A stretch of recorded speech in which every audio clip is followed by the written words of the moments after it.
Fala, fala pessoal, tudo bem com vocês? Aqui é o Andreas Barreto do canal Oliver Talk, o canal que descomplica a cultura, e aqui estamos para a nossa 10ª aula do curso A Arte de Pensar Filosoficamente com Roger Scruton e seu guia de filosofia para pessoas inteligentes. E o tema de hoje é ele mesmo. Eita, bicho, sexo, sexo. Quem diria que o sexo poderia ser alvo de reflexão filosófica? E é isso que nós vamos fazer aqui hoje, então fica até o final para entender o que sexo tem a ver com filosofia. Então, o nosso tema é o sexo como reflexão ética. Aí eu já dou a primeira pista, né, de onde o sexo se encaixa como uma possível reflexão filosófica e, portanto, o sexo como um assunto filosófico. Pois bem, né, vamos lá. Sexo, o que é e por que importa para a filosofia? Na verdade, o que é aí é puramente retórico, né? Porque todo mundo sabe o que é. E eu queria começar essa reflexão aqui nessa nossa 10ª aula deste curso, com base em Roger Scruton, dizendo o seguinte: eu me lembro aqui de uma linha de argumentação que eu vi muito no neo-ateísmo, principalmente no Sam Harris, né? Que é um dos poucos, junto com o Richard Dawkins, são os dois cavaleiros do neo-ateísmo que sobraram, né? Que ainda estão vivos. O Daniel Dennett e o Christopher Hitchens já se foram. Eu lembro várias vezes de. Eu não sei se isso está em algum livro do Sam Harris, mas com certeza eu vi ele falando isso em algumas entrevistas, debates, né? De forma a desacreditar a ideia da existência de Deus, de um Deus pessoal, né, de um Deus preocupado com a vida dos seres humanos. O Sam Harris dizia alguma coisa mais ou menos assim: ah, eu não posso acreditar num Deus que se importa com o que nós fazemos pelado, se referindo aí a sexo, né? E aí eu parei, já na época eu já tinha percebido isso, mas eu acho que é muito oportuna essa lembrança com essa discussão do Scruton, pelo seguinte, se ah, a ética a ética, a moral, o certo e o errado, o bom comportamento, diz respeito também ao àquilo que nós fazemos com o nosso corpo, né? Então, por que que você não deve se automutilar, né? Por que que a automutilação é errada? A gente pode fazer aqui uma resposta ética bastante bem sustentada para essa pergunta. Então, ou seja, o que nós fazemos com os nossos corpos é um assunto ético-moral. Aliás, e como é, né? Porque justamente uma das principais linhas de argumentação do aborto é justamente que a mulher pode fazer um aborto porque nós podemos fazer o que nós quisermos com os nossos corpos, né? Então, ou seja, tá implícito aí todo um raciocínio ético de exaltação da liberdade individual para se fazer o que quiser com o próprio corpo. Então, ou seja, o que nós fazemos com o nosso corpo, com os nossos corpos, é sim um escopo muito importante da ética. E se ele é um escopo muito importante da ética, do certo e do errado, do bom comportamento? E se Deus existe? Porque isso não é exatamente um argumento contra a existência de Deus. Isso é um argumento contra a existência de um Deus pessoal, né? De um Deus que se preocupa com os seres humanos. Então, porque o Alfa e o Ômega, o Criador do universo, se preocuparia com o que nós fazemos nus, né? Ora, se ele está preocupado com o nosso comportamento, e aí veja como a linha muda completamente, né? Quando você fala especificamente, de maneira retórica, o que nós fazemos pelados, é muito mais cômico e ridículo do que quando você fala comportamento. Até porque é óbvio que se Deus existe e ele tem uma relação pessoal com as suas criaturas, é óbvio que ele está preocupado com o nosso comportamento. E se o nosso comportamento, que pode ser ordenado a partir da ética e da moral, de uma reflexão sobre o certo e do errado, e o errado, então é óbvio que Deus está preocupado com o que nós fazemos com os nossos corpos, que faz parte da reflexão ética de comportamento, e, portanto, está incluso aí o sexo. Então, uma moralidade sexual encontra-se completamente justificada. Não tem nada de absurdo em pensar um Deus que se preocupa com isso, porque é óbvio que um Deus pessoal, criador e que se relaciona com as suas criaturas, está preocupado com o comportamento delas. Então está preocupada com todos os âmbitos da ética e da moralidade, inclusive o que nós fazemos com os nossos corpos o sexo, na verdade, ele está acima ainda de qualquer questão sobre o que nós fazemos com os nossos próprios corpos, porque ele necessariamente envolve outro corpo. Então, na verdade, é o que eu faço com o meu corpo quando eu me relaciono com outro corpo. Então, tem dois corpos, pelo menos, né? E esperamos que apenas dois, envolvidos na equação. Então, é um assunto, não apenas é um objeto de reflexão, como é um objeto de reflexão que está ali no top 3 de objetos de reflexão sobre o certo e o errado naquilo que diz respeito ao nosso corpo, tá?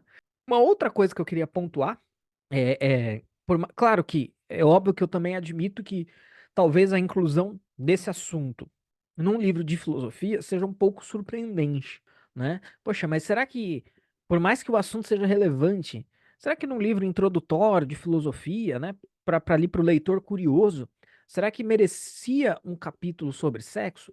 Eu acho que isso é um argumento que pode ser discutido, mas eu queria chamar aqui uma atenção para uma virtude, no meu entendimento, uma virtude no pensamento do Roger Scruton, que é a sua generalidade.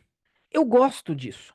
Eu gosto disso. Né? É claro, a gente tem que tomar o devido cuidado para que essa generalidade não caia naquilo que eu critiquei aqui no meu livro, que a filosofia não é, no sentido da palpitaria, da mera opinião sobre qualquer coisa, dos tudólogos, né?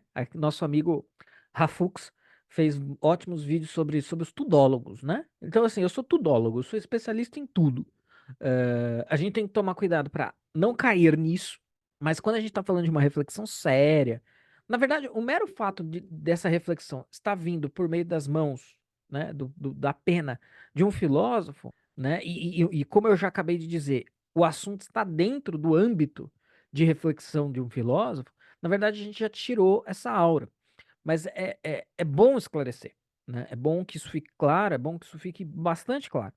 Então, e o Scruton, essa é uma virtude que eu tento, na medida do possível, emular, né? Esse fim de semana mesmo, ministrando um curso no Instituto Esser, em Campinas, que é um instituto cultural também voltado para cursos presenciais, uma pessoa me perguntou qual que era a minha praia na filosofia. Tipo, o que você realmente estuda em filosofia? E, na verdade, existe muita coisa que eu não estudo. Então, assim, existem os meus tópicos, né, principais, que eu me dedico mais, que eu gosto mais. Mas é verdade que eu almejo também uma certa generalidade, né? Tanto porque eu acho que isso é importante, válido, necessário, mas também porque uma questão de estilo, né? É uma questão de fuga do academicismo, porque essa coisa de que você só pode ser especialista na obra X do filósofo Y é uma coisa muito específica da academia, né? A academia pensa muito dessa maneira, e, e esse é um tipo de abordagem que não me agrada, né? Então, ou seja, o filósofo que vai além do óbvio, né? Não, vou falar aqui de. Porque moralidade, um filósofo falando de moralidade, de Deus, de beleza, de democracia, isso está muito dentro do esperado. Mas talvez falando de sexo não esteja tanto, né? E aí, né? Mas seguindo aqui a nossa primeira coluninha de generalidade sobre o tópico, tal como orientado pela leitura do Scruton, né? Vale ainda relembrar, tudo isso importa, porque a possibilidade da liberdade, que está incluso, né, e o Scruton vai trabalhar muito com essa ideia, né? Por que que o sexo é um alvo de reflexão filosófica? Porque ele vai envolver outra pessoa, ações livres, que esperam-se livres, né, pelo menos. eh, então tá totalmente interligado à discussão da moral e totalmente interligado à discussão da liberdade. E a liberdade é aquilo que nos retira do reino dos objetos, né? Será que faz sentido a gente falar de um abuso sexual no reino animal? Não faz sentido, né? Porque ali é a perpetuação da espécie, como eu disse na aula anterior sobre moralidade, justamente. Agora, no reino do ser humano, onde impera, tudo indica, pelo menos alguma liberdade, essa reflexão ganha uma outra natureza, ganha uma outra conotação que merece aí a nossa reflexão, tá? E, segundo o Scruton, tem uma fala muito interessante nesse capítulo, né? Que ele fala que o sexo é o teste para qualquer filosofia moral, né? Entre outras razões, porque ele envolve o animal e o pessoal. É claro, né? O sexo tem muita ligação com essa coisa do reproduzir, com essa coisa do instintivo, do desejo, do passional. Todas coisas ali muito conectadas ao animalesco, né?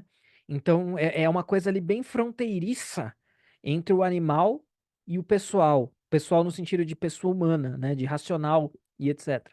Então, ele é um ótimo teste para qualquer filosofia moral. Ou seja, reforçando aquele argumento que eu iniciei, mais geral, é, como eu disse, na verdade, o que a gente faz enquanto ato sexual é de sumíssima importância, né? Então, é óbvio que se há um Deus e esse Deus é pessoal, é óbvio que o que nós fazemos pelados, para usar a frase do Sam Harris, é hiper importante, né? Porque está regido por uma série de normas e regras de comportamento diante de nós mesmos e dos nossos corpos e diante de outras pessoas e outros corpos. Então, assim, é top. Eu disse top 3, talvez seja top 2 ou top um, primeiro colocado, enquanto teste para qualquer filosofia moral, né? Então, eu achei que isso. Quando eu vi que haveria o capítulo refletindo sobre sexo, eu falei, eu preciso contar essa historinha. E aí, depois, quando eu li, eu falei, putz, a historinha casa perfeitamente bem com o que o próprio Scruton diz, né? Então, a gente pode pensar à primeira vista que não tem nada a ver, que sei lá, é só um cara meio esquisito aí querendo inserir a discussão sobre sexo num livro de filosofia, mas quando a gente faz uma reflexão mais aprofundada, a gente vê que, na verdade, isso é essencial, é fulcral, é central, para uma reflexão, né? E como tudo vem na sequência, a gente acabou de falar de moral, faz todo sentido que esse tópico apareça, né? A questão do sexo, ela também envolve aí no entender do Scruton a questão da consciência, né? Que também é um conceito que vem percorrendo aí ao longo da reflexão, né? Consciência de si, consciência do outro, relação, né? De nós com as outras pessoas, algo que está profundamente regido por tabus sociais, regras morais, regras sociais, né? Então, isso está muito envolvido com a questão da consciência e com a questão da intencionalidade, porque também por exemplo, é uma coisa que a intencionalidade muda, a intenção posta na situação muda o quadro, é o que transforma o sexo, é o que muda o sexo, perdão, da consumação amorosa, do ápice da consumação amorosa visando a reprodução, a chancela do sacramento casamento, se a gente quiser ir por esse lado da reflexão. Então, ou seja, a intenção com que você vai para esse ato pode ser tanto por esse caminho, quanto pode ser o caminho do abuso. Se essa for a sua intenção, se você pretender violar o corpo de outra pessoa, se você tiver a intenção de ferir a propriedade do corpo da outra pessoa, a liberdade do corpo, né? Você não, ou seja, muda tudo, né? É uma coisa, e o Scruton fala que é necessariamente assim, porque aí hoje, provavelmente um sexólogo, né? E ele vai falar sobre isso no livro também, né? Sobre os sexólogos, mas um sexólogo provavelmente ele discordaria, ele consideraria masturbação uma forma de sexo, sei lá, talvez, né? De sexualidade, um elemento da sexualidade, mas o Scruton fala, não, sozinho não tem, não vá, não é outra coisa, né? Você precisa ter necessariamente o elemento de uma outra pessoa. Então, por isso que a intencionalidade é muito marcante para esse assunto e a intencionalidade muda tudo, né? A intenção da outra pessoa com você e de você com a pessoa muda completamente o panorama da questão, né? E ele também fala um negócio que eu achei bastante interessante, que eu sabia, mas eu nunca tinha refletido, eu nunca tinha digerido esse fato, né? Que, obviamente, né, que acho que isso é bastante óbvio para todo mundo, quando a gente tá descobrindo a realidade do sexo, a gente também se sente um pouco, assim, introvertido, acanhado com relação a isso. Então, e por anos e anos na civilização, o sexo foi um tabu, né? E ele só passa a ser discutido de fato quando passa-se a recair sobre ele o verniz da cientificidade. Não, agora a gente pode falar de sexo, porque agora a gente pode falar cientificamente sobre, né? Então, temos isso também que o Scruton chama a atenção. Só que isso, no entendimento do Scruton, e faz todo sentido, é um problema, porque a abordagem científica, sobre o sexo, ela é uma abordagem muito problemática, para dizer o mínimo, né? É tratar o ser humano como um objeto, na lógica dessa abordagem puramente científica, né? Então se faz necessário a eh, reflexão filosófica a respeito do tema, que o Roger Scruton faz eh, em um livro que ele tem, é aquilo que eu falei, né? O Scruton era um generalista. Ele tem esse livro que chama Sexual Desire. Esse livro tem traduzido para o português, tá? Pela Vide. A Vide publicou esse livro. Intencionalidade do desejo, esse é um tópico muito. O próprio Scruton diz, dá para falar muita coisa sobre isso, né? Que escapa, inclusive, o objetivo do livrinho dele e o nosso aqui desse curso aberto. Para quem por algum motivo for psicólogo, né? Enfim, para quem por algum motivo tiver um interesse nesse assunto, pode procurar esse livro do Scruton, que tem traduzido em português, inclusive, onde ele faz toda essa reflexão filosófica devida, né? Essa reflexão filosófica apropriada, adequada a respeito do sexo. E aí eu quero trazer duas citações para vocês. A primeira da página, começando na página 124, indo até a 125, que é uma espécie de resumo que o próprio Scruton oferta sobre o que ele disse. Né, o capítulo começa e neste parágrafo ele resume um pouco tudo, que ele diz o seguinte: a intencionalidade do desejo é tópico para um livro. E como já escrevi esse livro, que é justamente o Sexual Desire, uh, confinar-me-ei aqui a alguns comentários. A minha esperança é usar a filosofia da melhor maneira, que é a de escorar o mundo humano para o manter em pé contra os mares corrosivos da pseudociência, né? A sexologia entrando aí, né, como um ramo da psicologia, no entender do Scruton como uma pseudociência. No verdadeiro desejo sexual, a finalidade é a união com o outro, denotando o outro, uma pessoa particular, com uma perspectiva particular sobre as minhas ações. Então, isso resume tudo que eu falei antes, né? A discussão é necessariamente uma discussão de relação com o outro, e esse outro precisa ter uma certa perspectiva sobre mim, né? Para estar aberto a essa possibilidade. A reciprocidade envolvida nesta finalidade é alcançada num estado de excitação mútua, e o caráter interpessoal da excitação determina a natureza da união procurada. Todo desejo é comprometedor, e a escolha de o expressar ou de o consentir é uma escolha existencial, na qual o eu está ou deve estar em perigo. Não é, portanto, surpreendente que o ato sexual esteja rodeado de proibições. Traz consigo um peso de vergonha, culpa e ciúme, assim como as elevações da alegria e da felicidade. É inconcebível que uma moral de pura permissão se forme a partir da concepção correta de uma força comprometedora como esta. Então, isso aqui acaba sendo, por tabela, claro que aqui está na forma resumida, né? Mas uma refutação das premissas da revolução sexual, que era a liberalização total da vida sexual, né? Das amarras, dos tabus da sociedade cristã, burguesa, aquela maluquice toda que provavelmente vocês conhecem. É inconcebível que uma moral de pura permissão se forme a partir da concepção correta de uma força comprometedora como esta. E, como defendi em Sexual Desire, a moral tradicional em que a norma é a união heterossexual monogâmica, salvaguardada num voto mais do que num contrato, demonstra muito mais sensibilidade ao que está em jogo do que qualquer outra das alternativas conhecidas. Então, nesse pequeno parágrafo que ele está resumindo um pouco da argumentação dele nesse livro, ele está chapuletando aí a, a revolução sexual, né?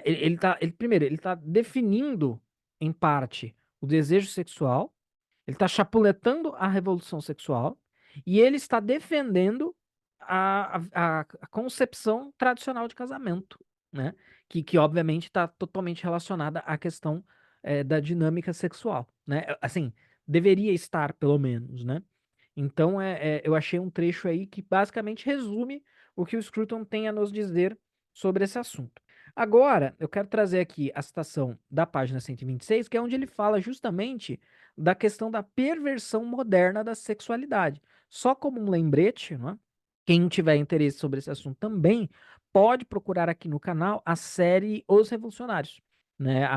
Pelo menos Os Revolucionários baseado no Os Revolucionários 2.0, no livro do Michael Jones, e Michael Jones, que é onde ele fala justamente sobre. Esse é um tema muito presente na reflexão do E. Michael Jones, né?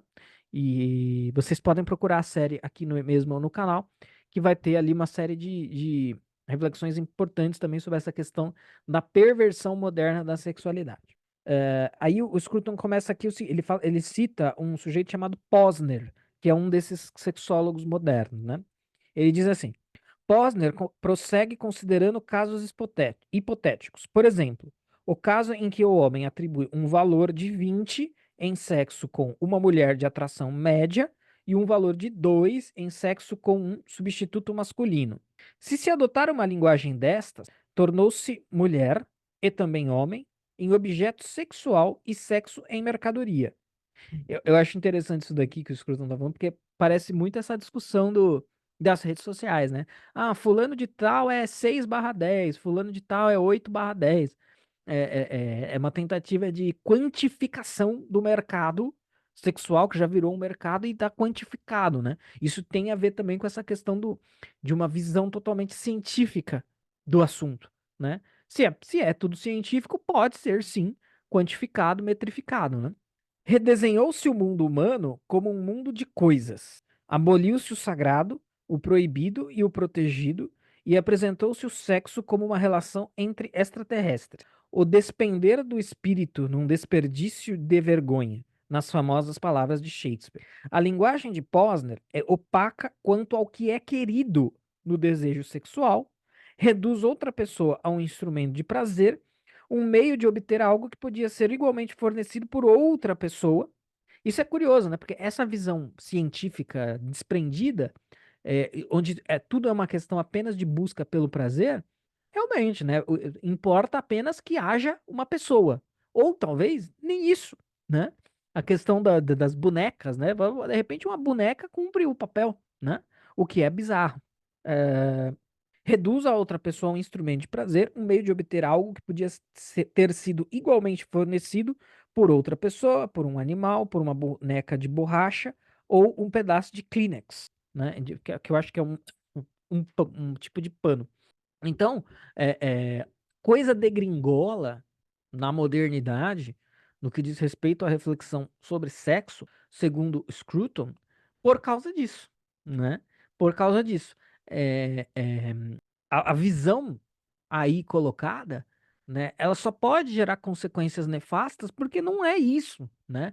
Tem muito mais do que isso envolvido em jogo, né? E aí eu separei aqui uma outra citação que já faz o gancho para o finalzinho e eu coloquei ali uma referência inusitada que é a de Aristóteles, né? É, como nossa referência externa, né? Mas retomando aqui, os filósofos modernos retrocedem perante questões destas, apesar de elas terem sido muito discutidas no mundo antigo. Mais do que considerar a felicidade de longo prazo e a realização do indivíduo, o filósofo moderno tende a reduzir o problema da moral sexual a uma questão de direitos. Temos o direito de nos envolver ou de proibir esta ou aquela prática sexual? A uma questão destas seguem-se naturalmente conclusões liberais, mas é uma questão que deixa o terreno da moral sexual por explorar. Não se deve esperar descobrir este terreno no cálculo dos direitos e deveres, mas sim na teoria da virtude. É aí que o Aristóteles começa a aparecer aqui como uma possível referência. O que interessa na moral sexual é a distinção entre disposições virtuosas e viciosas. Já referi essa distinção no último capítulo sobre moralidade, quando considerei as bases do nosso pensamento moral. Sublinhei o papel da virtude na criação dos fundamentos da ordem moral. Mas, Pretendendo dar bases objetivas à busca da virtude, também é necessário mostrar como a felicidade e a realização da pessoa são favorecidas pela virtude e postas em perigo pelo vício. Então, eu já posso até me antecipar. Onde que o Aristóteles entra aqui? Né? O Aristóteles entra porque ele foi um grande, talvez tenha sido o primeiro teórico a organizar a reflexão sobre a ética, e não só, mas, como eu disse na aula anterior também, sobre a felicidade em torno da questão das virtudes. eh, então, e aqui, como qualquer questão ética, conforme a gente disse lá no início, ela pode muito bem ser guiada pela questão das virtudes, né? Então, esse é o segredo. É esta, de uma maneira geral, a tarefa que Aristóteles começou em Ética Nicômaco, em que tentou mostrar que as questões profundas na moral dizem respeito à educação do ser moral mais do que às regras que governam a sua conduta adulta. Então, nesse caso, a gente tem o Kant estaria mais. Isso aqui a gente tem uma divergência com o Kant. E de fato, há uma divergência nas éticas aristotélica e kantiana. Né? O Kant está mais preocupado com as regras. Aristóteles está falando: olha, o problema, as regras, elas podem ficar num segundo plano se a pessoa tiver educada para a virtude. Né? As regras, elas meio que vão emergir naturalmente se a educação para as virtudes estiver ali bem disposta. A virtude pertence ao caráter mais do que às regras do diálogo social, e surge através de um amplo processo de desenvolvimento moral. Isso era algo que os gregos acreditavam muito também, né? Era uma coisa que se desenvolvia, né? Por isso que é posta, é incutida nos indivíduos por meio da educação. Ninguém se educa em um dia, né? A educação é um processo e longo, e está inclusa aí uma educação das virtudes e para as virtudes, é, que vai ter as suas consequências, inclusive para assuntos como esses. A pessoa virtuosa está disposta a escolher esses cursos de ação que contribuem para o seu florescimento. O seu florescimento não apenas como animal, mas como ser racional ou pessoa, como aquilo que ela é na sua essência. Educando uma criança, estou a educar os seus hábitos. E, portanto, é claro que devo ter sempre uma razão para inculcar hábitos virtuosos, não apenas por mim, mas também por ela. Então, ou seja, quem quiser pensar esse assunto com a chave aristotélica tem um bom caminho, né? Como o próprio Scruton coloca aqui, talvez seja tudo uma questão de educação para as virtudes. Claro, talvez seja tudo uma expressão um pouco complicada, né? Mas talvez haja muito o que se tirar de bom para essa reflexão a partir dos insights ofertados por Aristóteles com a sua teoria das virtudes. Certo, minha gente? Então vamos lá para os nossos recadinhos finais aqui. Nós temos aula do Teatro das Ideias sobre filosofia e outros textos clássicos. Se você for membro aqui do canal, dependendo do seu plano de assinatura, você pode ter acesso a todas as aulas do Teatro das Ideias. Então, por favor, seja membro, porque você nos ajuda e pode usufruir das nossas aulas. Caso ainda não o faça, curta este vídeo, siga o canal e seja membro. Nós temos aí planos nos quais você pode escolher.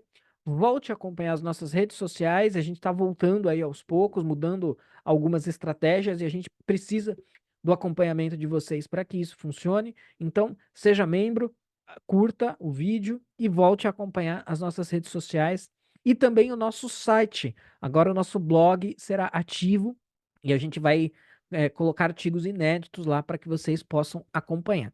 Voltamos para esta série uma vez a cada 15 dias, estamos apenas a 2 capítulos do fechamento do livro, então isso significa que nós temos mais 2 aulas e estamos sempre aí à disposição para lê-los e ouvi-los a respeito de comentários ou sugestões de assuntos para que a gente aborde aqui no canal. Um forte abraço a todos e até a nossa próxima aula. Vejo vocês lá.